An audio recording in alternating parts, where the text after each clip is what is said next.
నమస్కారం. మన జీవితం అనే బండి ముందుకు సాగాలంటే ఉత్సాహం అనేది ఓ పెట్రోల్ లాంటిది కదా. మరి కొన్నిసార్లు ఏమవుతుందంటే కారణమేంటో తెలీదు కాని ఒక రకమైన దిగులు మనల్ని చుట్టుముట్టేస్తుంది, మన ఎదుగుదలకి అడ్డంకిగా నిలుస్తుంది. మరి ఇలాంటి నిస్తేజం నుంచి బయటపడి జీవితంలో మళ్లీ ఆ ఉత్సాహాన్ని ఎలా నింపుకోవాలి? ఈరోజు మనం శ్రీ గురుమంచి రాజేంద్ర శర్మ గారి అద్భుతమైన విశ్లేషణ ద్వారా ఈ ప్రశ్నకు సమాధానం తెలుసుకునే ప్రయత్నం చేద్దాం. మనలో చాలామందికి జీవితంలో ఏదో ఒక టైంలో ఇలా అనిపిస్తుంది కదండి. ఏ పని చేయాలనిపించదు, మనసు ఏదో తెలియని బరువుతో ఉంటుంది, అంత ఖాళీగా శూన్యంగా అనిపిస్తుంది. అసలు ఈ ఫీలింగ్ ఎక్కడ్నించొస్తుంది? దీని వెనకున్న అసలు కారణం ఏమై ఉంటుంది? శ్రీ గురుమంచి రాజేంద్ర శర్మగారేమంటారంటే, మనం ఫీల్ అయ్యే ఈ నిస్తేజానికి ఒక పేరు పెట్టారు. అదే దౌర్మనస్యం. ఇది జస్ట్ బాధపడటం, విచారంగా ఉండటం అలాంటిది కాదు. ఇది అంతకంటే చాలా లోతైంది. మన ఎదుగుదలను మొగ్గలోనే తుంచేసే ఒక శక్తివంతమైన విఘ్నబీజం లాంటిది.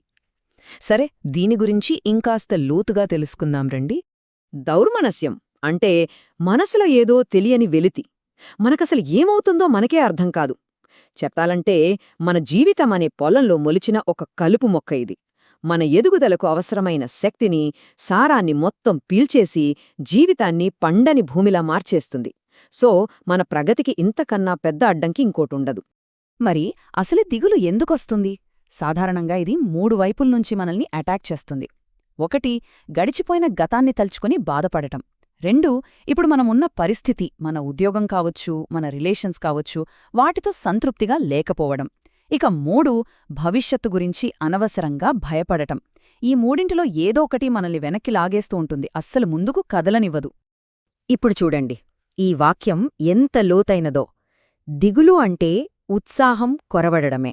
అంటే అసలి సమస్య దిగులుగా ఉండటం కాదు. నిజమైన సమస్య మనలో ఉత్సాహం లేకపోవడమే. ఒక్కసారి ఆలోచించండి. ఈ ఒక్క లైన్ మనం సమస్యను చూసే దృష్టికోణాన్నే మార్చేస్తుంది కదా.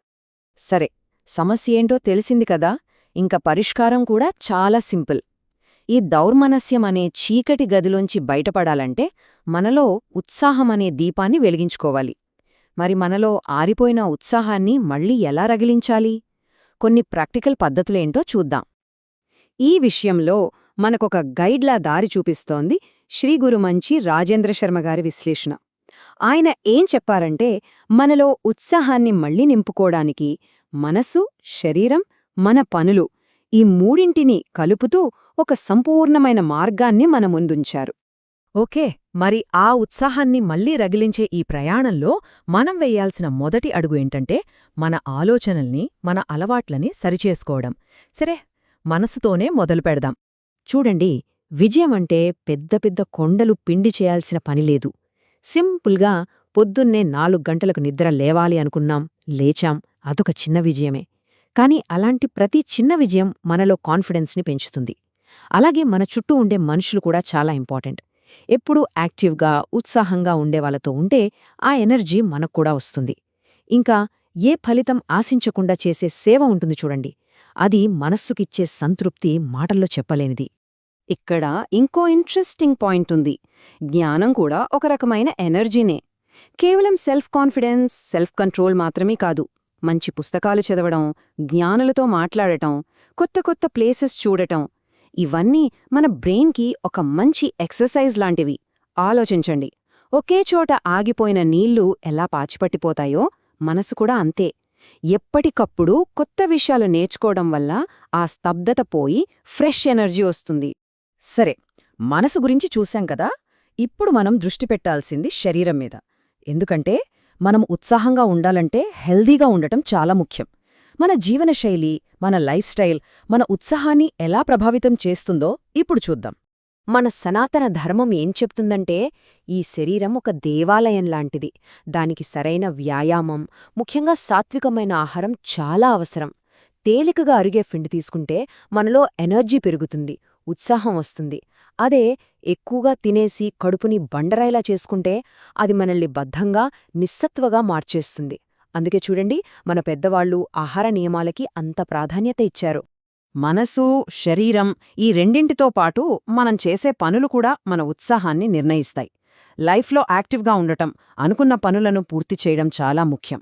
ఎందుకంటే ఏ పని చేయకుండా ఖాళీగా ఉండడమే నిస్తేజానికి దారితీస్తుంది. ఏ దిగులుకి ఇంకో పెద్ద కారణం ఉదాసీనత. అంటే ఏ పనిమీద ఇంట్రెస్ట్ లేకపోవడం. ఈ నిర్లక్ష్యమే మెల్లమెల్లగా దిగులుగా మారిపోతుంది. అందుకే మనం చేసే పని ఏదైనా సరే దానిమీద కాస్త శ్రద్ధ పెట్టాలి. పెండింగ్ పనులను పూర్తి చేయడం, మనల్ని మన ఇంటిని శుభ్రంగా ఉంచుకోవడం, కాస్త ఆర్ట్స్ లేదా స్పోర్ట్స్లో పాల్గొనడం, ఇవన్నీ మనలో ఆ యాక్టివ్నెస్ని పెంచి ఉదాసీనతను తరిమికొడతాయి. ఇప్పటిదాకా మనం మన ప్రయత్నంతో ఏం చేయాలో చూసాం. కానీ కొన్నిసార్లు ఈ దిగులు అనే సమస్య చాలా లోతుగా పాతుకుపోయుంటుంది, మన కంట్రోల్లో ఉండదు. అలాంటి టైంలో మన ప్రయత్నానికి దైవశక్తి కూడా తోడవ్వాలి. ఈ దౌర్మనస్యం అనే విఘ్న బీజాన్ని దాని వేళ్లతో సహా పెకిలించి పారేయడానికి ఒక శక్తివంతమైన ఆధ్యాత్మిక సాధనను సూచించారు. ఆ శక్తివంతమైన మంత్రమే శ్రీ ప్రమోదాయ నమః.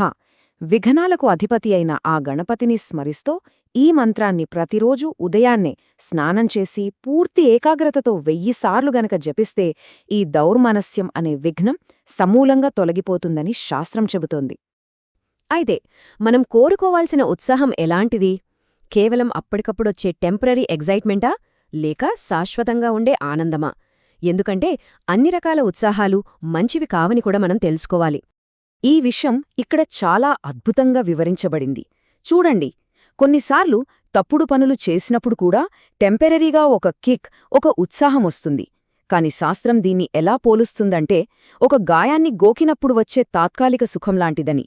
ఆ క్షణానికి బాగుంటుంది, కాని చివరికి ఆ గాయాన్ని మరింత పెద్దది చేస్తుంది. కాబట్టి మనం కోరుకోవాల్సింది మన ఎదుగుదలకు, మన శాంతికి ఉపయోగపడే శాశ్వతమైన ఉత్సాహాన్ని మాత్రమే. సో అసలైన పాయింట్ ఇదే. రచయిత శ్రీ గురుమంచి రాజేంద్ర శర్మగారి ఈ అద్భుతమైన మాటతో దీన్ని ముగిద్దాం. నిరంతర ఉత్సాహమనేది బీజమైతే బ్రహ్మానందం దాని ఫలమవుతుంది.